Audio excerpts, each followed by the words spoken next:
We talked about routers and routing, and by now we should have an understanding about the processes involved. So now, let's talk about some of the protocols that allow routing to occur. When we discussed the bridging functions occurring at Layer 2 of the OSI model, we also looked at the protocols involved. Layer 2 protocols include Ethernet, Token Ring, FDDI, and Spanning Tree. Well, it makes sense to assume that routers also have protocols that support communication between themselves and other routers. And these are the Layer 3 protocols. There are two main types of protocols that operate at Layer 3, Routable Protocols and Routing Protocols. Yeah, they sound almost identical, but this is not as confusing as it sounds.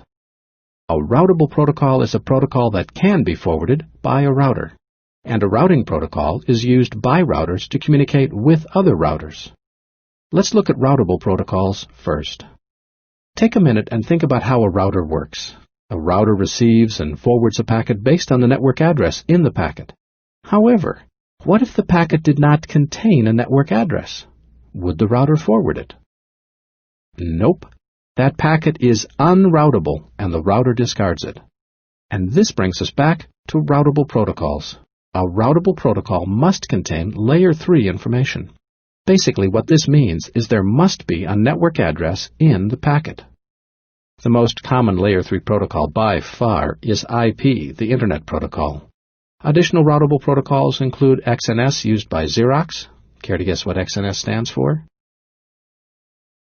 Xerox Network Systems. A good guess. Another protocol is IPX. It's from Novell and stands for Internet Packet Exchange. Another is AppleTalk. You can probably guess what kind of computers use this. And there are others, Banyan Vines, DECnet, and many more.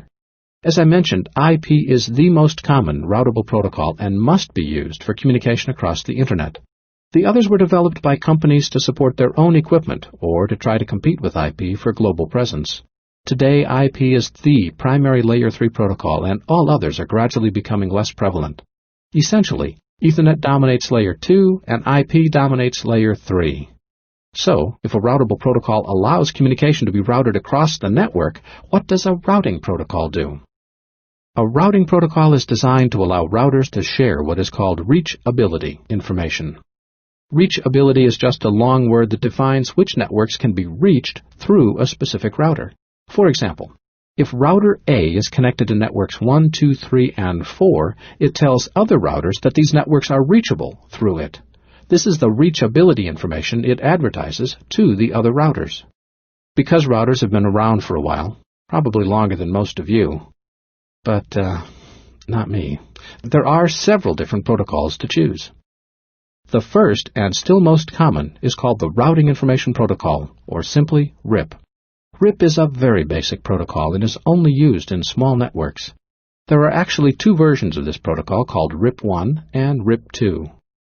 The next most common protocol is called Open Shortest Path First, or just OSPF.